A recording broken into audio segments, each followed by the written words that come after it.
السلام علیکم میرے پیارے پیارے ریڈرز، آج ہم پڑھنے لگے ہیں منزل جنون ناول کی قسط نمبر 5۔ یہ ان دنوں کی بات ہے جب لال محل میں بھی خوشیاں رقص کرتی تھیں۔ سکندر اور جیا کی ماں کو اس دنیا سے گئے 5 سال بیت چکے تھے اور آج جیا کی 5ویں سالگرہ تھی۔ وہ گلابی رنگ کی پریوں جیسی فراک پہنے ہوئی تھی جو سکندر خاص طور پر اس کے لیے لایا تھا۔ اعظم صاحب یہ دن سیلیبریٹ کرنے کے حق میں نہیں تھے کیونکہ اسی دن ان کی بیوی بھی اس دنیا سے چلی گئی تھی، لیکن سکندر اپنی بہن کو اداس نہیں دیکھ سکتا تھا۔ اگر باقی سب بچے اپنی سالگرہ منا سکتے تھے تو اس کی بہن کا بھی حق بنتا تھا۔ بھائی کیا سب لوگ آئیں گے؟ وہ ایکسائٹیڈ سی سکندر سے پوچھ رہی تھی۔ ہاں سب آئیں گے، سکندر نے اس کے بال بناتے محبت سے جواب دیا۔ پھر تو بہت مزہ آئے گا۔ وہ ٹانگیں ہلاتے آئینے میں اپنے بال دیکھنے لگی۔ وہ چہرہ موڑے اس سے سوال کر گئی، جبکہ سکندر سوچ میں پڑ گیا کہ کیا جواب دے۔ تم نے یہ کہاں سن لیا گڑیا؟ وہ حیران تھا۔ مائرہ آنٹی اور بابا شادی کرنے والے ہیں نا؟ سکندر نے لب بھینچے۔ ایک لڑکا اور لڑکی جب شادی کرتے ہیں تو اس کا مطلب ہوتا ہے کہ پھر وہ ساری زندگی ساتھ گزاریں گے۔ اور ہاں، مائرہ آنٹی اور بابا شادی کرنے والے ہیں، سکندر نے ہلکے پھلکے انداز میں اسے سمجھایا۔ وہ نہیں چاہتا تھا جیا اس بات کو سر پر سوار کرے۔ پھر وہ ہماری ماما بن جائیں گی۔ وہ کچھ پرجوش سی تھی۔ ہاں، اس نے کڑا دل کرتے جواب دیا۔ واؤ، وہ بہت سویٹ ہیں، مجھے اچھی لگتی ہیں، لیکن بھائی بابا مائرہ آنٹی سے ہی کیوں شادی کر رہے ہیں؟ اس کے دماغ میں ایک اور سوال ابھرا۔ سکندر نے گہرا سانس بھرا۔ اس کی بہن بہت سوال کرتی تھی۔ اسے مطمئن کرنا آسان نہیں تھا کیونکہ وہ انہیں پسند کرتے ہیں۔ کیوں پسند کرتے ہیں؟ کیونکہ سکندر کو سمجھ نہ آیا کیا کہے۔ کیونکہ وہ انہیں پیاری لگتی ہیں۔ اس نے جلدی سے بات سمیٹی۔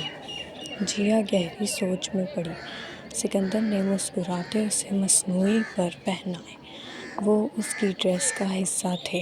میری چھڑی! جیا کو اچانک یاد آیا۔ یہ رہی۔ سکندر نے اس کے ہاتھ میں گلابی رنگ کی ہی اسٹک پکڑا دی۔ وہ اب صحیح معنوں میں پری ہی لگ رہی تھی۔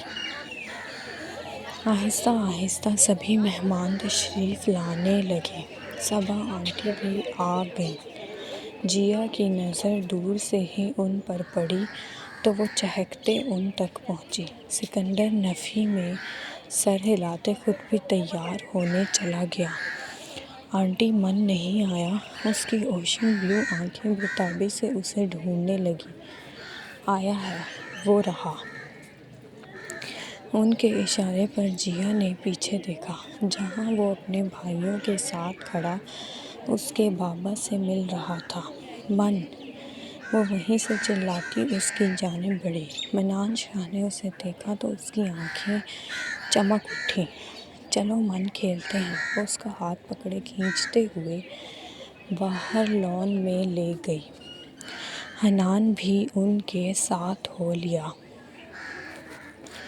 میں پری کو ماما کے پاس چھوڑ کر آتا ہوں۔ ایلیان اپنی گود میں موجود 2 سالہ بہن کو لیے صبا کو ڈھونڈنے چلا گیا۔ تھوڑی ہی دیر میں لان میں وہ سب جمع تھے۔ سکندر بھی انہیں جوائن کر چکا تھا۔ سکندر اور منان دونوں اس وقت 14 برس کے تھے۔ ساحر، ماہا اور کبیر بھی وہیں آ چکے تھے۔ سب بچوں میں منان شاہ کی بات ہی الگ تھی۔ ہر کوئی اسے پسند کرتا تھا۔ میں بڑے ہو کر پولیس میں جاؤں گا، حنان نکلی گن اٹھائے جھاڑیوں میں غائب ہوتے چیخا۔ من تم کیا کرو گے؟ جیا نے بغور اس کی آنکھوں میں جھانکتے سوال کیا۔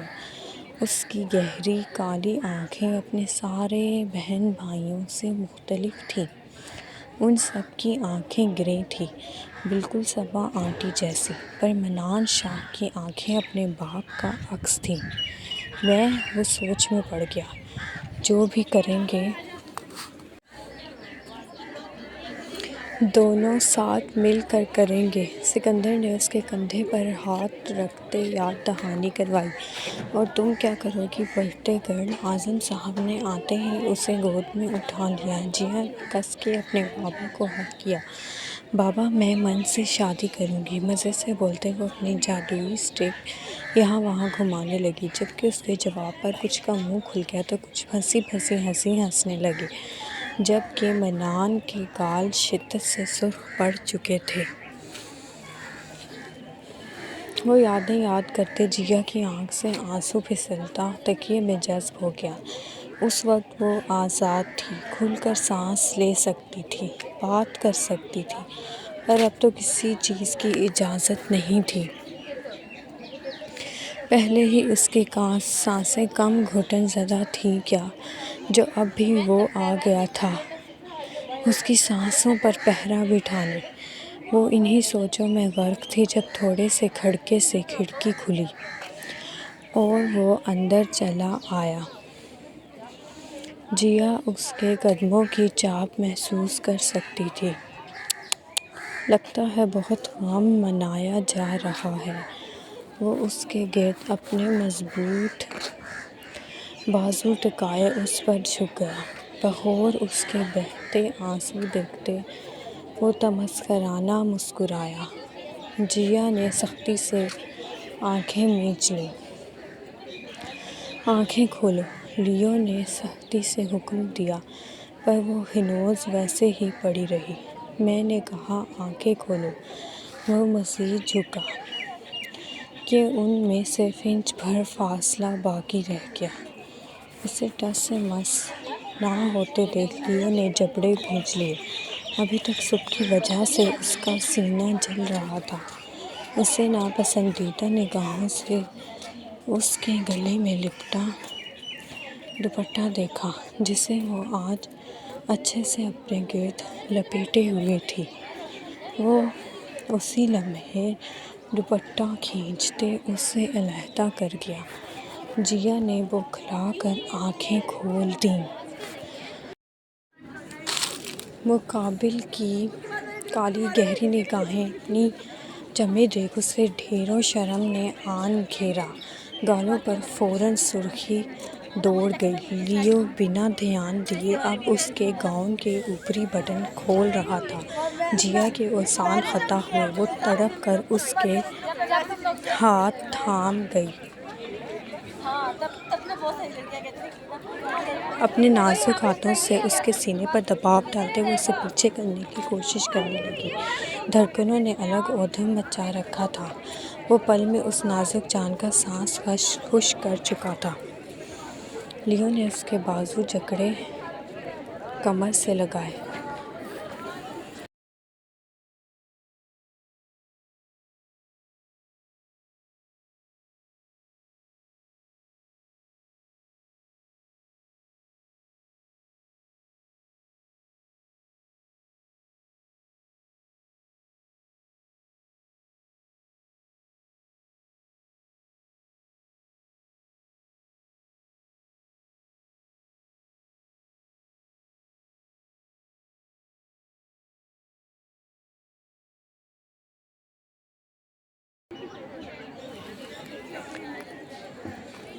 اگلے ہی لمحے وہ سسک اٹھی۔ مقابل نے کچھ نوکیلا سا اس کی جلد میں پیوست کیا تھا۔ بس ہو گیا، لیو نے کہتے اپنی انگلی کی پور سے وہ ننھی سی خون کی بوند چون لی۔ اب وہ اس کے بٹن بند کر رہا تھا۔ اس کی پکڑ ذرا ڈھیلی پڑی تو جیا اسے دھکا دیتے بیڈ سے اٹھی۔ وہ بھاگتے ہوئے دروازے تک پہنچی۔ اس کا بھائی کیا ہوا ہوگا؟ وہ ٹھیک ہوگا؟ مختلف سوچیں اسے جکڑنے لگیں۔ اپنے بھائی کی سلامتی چاہیے تو واپس آؤ۔ اس کی گراہٹ پر اس کے قدم تھمے۔ سنا نہیں؟ اس مرتبہ جیا تقریباً اچھلی۔ میری بات کان کھول کر سنو۔ وہ خود ہی اٹھتے سے کمر سے جکڑے خود کے ساتھ لگا گیا۔ آج تو میں نے تمہاری غلطی نظر انداز کر دی ہے، لیکن اگر آئندہ میرا کہا ٹالا تو وہ کروں گا کہ تمہارا بھائی کہیں منہ دکھانے کے قابل نہیں رہے گا۔ پہلے ہی آج کل منہ چھپاتا پھر رہا ہے۔ جیا نے اسے زخمی شکوہ کناں نگاہوں سے دیکھا۔ اور بند کرو یہ رونا دھونا۔ شدید چڑ ہے مجھے جھوٹے آنسوؤں سے۔ اس کی ناگواری سے بولنے پر جیا کی ابس ہوئی۔ کیوں؟ پہلے رلاتے ہیں اور پھر کہتے ہیں کہ آنسو نہ بہاؤں۔ کیا کیا ہے آپ نے بھائی کے ساتھ؟ وہ اپنے ہاتھوں سے اشارہ کرتے اس سے سوال کر رہی تھی، پر مقابل کے پلے کچھ نہ پڑ سکا۔ جیا نے گہرا سانس بھرتے اپنی کمر سے اس کے ہاتھ ہٹائے۔ سائڈ ٹیبل سے فون اٹھاتے وہ اس کے پاس واپس آئی۔ اس سے پہلے کہ وہ کچھ ٹائپ کرتی وہ ظالم انسان فون بھی چھین چکا تھا۔ جیا اس کا منہ دیکھ کر رہ گئی۔ اوہ، تو میڈم کو فون بھی مل گیا اور مجھے پتہ ہی نہیں۔ کوئی ضرورت نہیں ہے تمہیں فون کی، اطمینان سے بولتے وہ فون اپنی پینٹ کی جیب میں ڈال گیا۔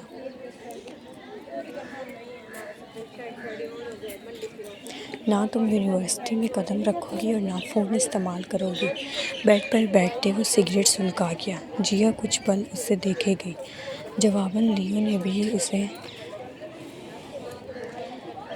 چیلنجنگ نظروں سے دیکھا۔ جیا اسی پل اس پہ جھپٹی۔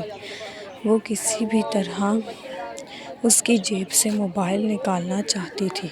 اس کی ہمت نے ایک پل کے لیے ہی صحیح مگر لیو کو حیران کر دیا تھا۔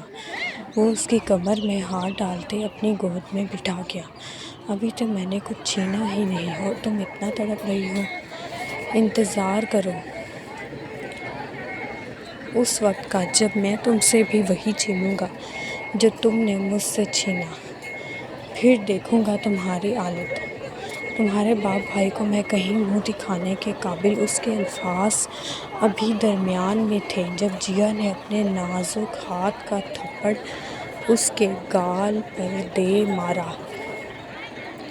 منان نے اسی لمحے ایک ہاتھ سے اس کے بال جکڑے اور وہ اس کے پر جھک گیا۔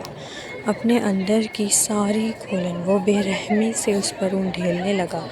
وہ مسلسل مزاحمت کرتے اسے خود سے دور دھکیلنے کی کوشش کر رہی تھی۔ وہ اس کا سانس تک بند کر چکا تھا۔ اس کا جھلستا لمس محسوس کرتے جیا پھوٹ پھوٹ کر رو دی۔ وہ اپنی مرضی سے پیچھے ہٹتا اب سختی سے اپنی داڑھی اس کی نرم و ملائم گالوں پر رگڑ رہا تھا۔ دوبارہ میرے اندر کے حیوان کو جگایا تو قسم کھاتا ہوں جو الزام تم نے مجھ پر لگایا تھا وہ سچ کر کے دکھاؤں گا۔ اس کی دھمکی پر جیا نے خوف سے ہچکی لی۔ ایک نظر اس کی شدت سے سرخ پڑتے لبوں اور گال پر ڈالتے وہ وہاں سے نکلتا چلا گیا۔ جیا بے دم سی ہوتے بستر پر گری۔ اسٹڈی روم میں اس وقت صرف دو نفوس موجود تھے۔ سکندر ان کے سامنے بیٹھا اضطرابی انداز میں اپنی ایک ٹانگ ہلا رہا تھا۔ یقیناً جو کچھ بھی ہو چکا تھا اس کی خبر اعظم صاحب کو ہو چکی تھی، تبھی وہ ایمرجنسی فلائٹ لیتے واپس پاکستان آ چکے تھے۔ میں سب کچھ یہاں تمہاری ذمہ داری پر چھوڑ کر گیا تھا۔ سوچا تھا اب تم اس قابل ہو گئے ہو کہ پیچھے سے بزنس اور گھر دونوں کو سنبھال لوگے، لیکن تم نے مجھے بہت مایوس کیا ہے سکندر۔ سکندر نے ضبط سے آنکھیں میچ لیں۔ اس قسم کی باتوں کے لیے وہ ذہنی طور پر تیار تھا۔ اگر اس طرح کی بے شرم اور بے حیا بیوی ہو تو مرد کو چاہیے پہلی فرصت میں اسے فارغ کرے، لیکن تم۔ وہ غصے سے گرج رہے تھے۔ پکڑو یہ پیپرز اور اب سائن کرو، یا اور بھی کچھ کہنے سننے کو رہ گیا ہے؟ سکندر نے خاموشی سے پین اٹھایا اور سائن کرتا چلا گیا۔ چہرے پر عجیب سی سختی چھائی تھی۔ میں جہاں جاتا ہوں لوگ اسی بارے میں سوال کرتے ہیں، جو نہ کرے وہ پیٹھ پیچھے باتیں بناتے ہیں۔ اب یہ معاملہ رفع دفع ہوگا تو لوگ آہستہ آہستہ بھول جائیں گے۔ سکندر ہنوز خاموش رہا۔ اس کی منال سے شادی اعظم صاحب کی مرضی سے ہی ہوئی تھی۔ یہ ایک ارینج میرج تھی، بلکہ ایک بزنس کنٹریکٹ۔ سکندر نے اپنی طرف سے رشتہ نبھایا، مگر منال بس اس کے ساتھ رہتے دن گنتی رہی۔ وہ کبھی سمجھ ہی نہ سکا کہ وہ اس کے ساتھ اس حد تک ناخوش تھی۔ سر میں درد سے جھکڑ چلنے لگے۔ نہ جانے کتنے دنوں سے وہ ٹھیک سے سویا نہیں تھا۔ تیمور صرف تمہارا بیٹا نہیں ہے، میرا پوتا بھی ہے۔ مجھے بھی اس کی اتنی ہی پرواہ ہے جتنی کہ تمہیں۔ اسے ماحول میں بدلاؤ کی ضرورت ہے۔ تم ایک کام کرو، کچھ دنوں کے لیے اسے لے کر گاؤں چلے جاؤ۔ وہاں اس کی طبیعت کچھ بہل جائے گی۔ سکندر ان کی بات پر سوچ میں پڑا۔ کچھ ہی وقت میں الیکشنز ہیں۔ تم جانتے ہو کہ میں اس مرتبہ MLA بننے کے بے حد قریب ہوں۔ اگر ایسا ہو گیا تو سیاست میں قدم جمانا آسان ہو جائے گا۔ سکندر نے افسوس سے ان کی جانب دیکھا۔ ایک پل کے لیے اسے واقعی لگا تھا کہ وہ ان کی فکر کر رہے ہیں، لیکن وہ آج بھی خود غرض تھے۔ مجھے اس طرح سے مت دیکھو سکندر، میرے بعد یہ سب تمہیں ہی سنبھالنا ہے۔ مجھے سیاست میں کوئی دلچسپی نہیں۔ اس نے صاف لفظوں میں انکار کیا۔ تمہیں پتہ ہے مجھے نہ سننے کی عادت نہیں ہے۔ اب آپ مزید مجھ پر اپنے فیصلے نہیں تھوپ سکتے بابا۔ ہر چیز میں نے آج تک آپ کے کہے کے مطابق کی اور ہمیشہ پچھتایا۔ جیا اور منال کے نکاح کا فیصلہ بھی آپ کا تھا، اور آج وہ گھٹیا انسان اکڑ کر میرے سامنے کھڑا تھا۔ اس کی گالی پر دروازے کے باہر کھڑی جیا کانپ گئی۔ اس کے سینے میں لگی مائکرو چپ کے ذریعے یہ کوئی اور بھی سن چکا تھا۔ اور پھر آپ کے ہی کہنے پر میں نے منال سے شادی کی، وہ بھی نہ چاہتے ہوئے۔ آپ اچھے طریقے سے جانتے تھے میں پہلے اپنا کیریئر بنانا چاہتا تھا۔ میرا شادی کا ارادہ نہیں تھا، لیکن آپ کو وارث چاہیے تھا تو میں نے یہ بھی کیا۔ ہمیشہ اپنا فرض نبھانے کی کوشش کی، لیکن بدلے میں مجھے کیا ملا؟ دھوکہ، فریب۔ اس کی آواز بے حد اونچی ہو گئی۔ مرد بنو سکندر، مرد۔ لڑکیوں کی طرح شکایت مت کرو۔ سکندر کے رگوں پہ میں لاوا سا دوڑنے لگا۔ اور وہی کرو جو میں کہہ رہا ہوں۔ گاؤں کے لوگوں سے تم ڈیل کرو گے، وہ سب ویسے ہی ہمارے وفادار ہیں، بس تمہیں سب کچھ اپنے ہاتھوں میں لینا ہے۔ بھولو مت، تم اب بھی وہاں کے سردار ہو۔ حکم سناتے وہ اپنی جگہ سے کھڑے ہوئے۔ جیا فوراً اپنے کمرے کی جانب بھاگ گئی۔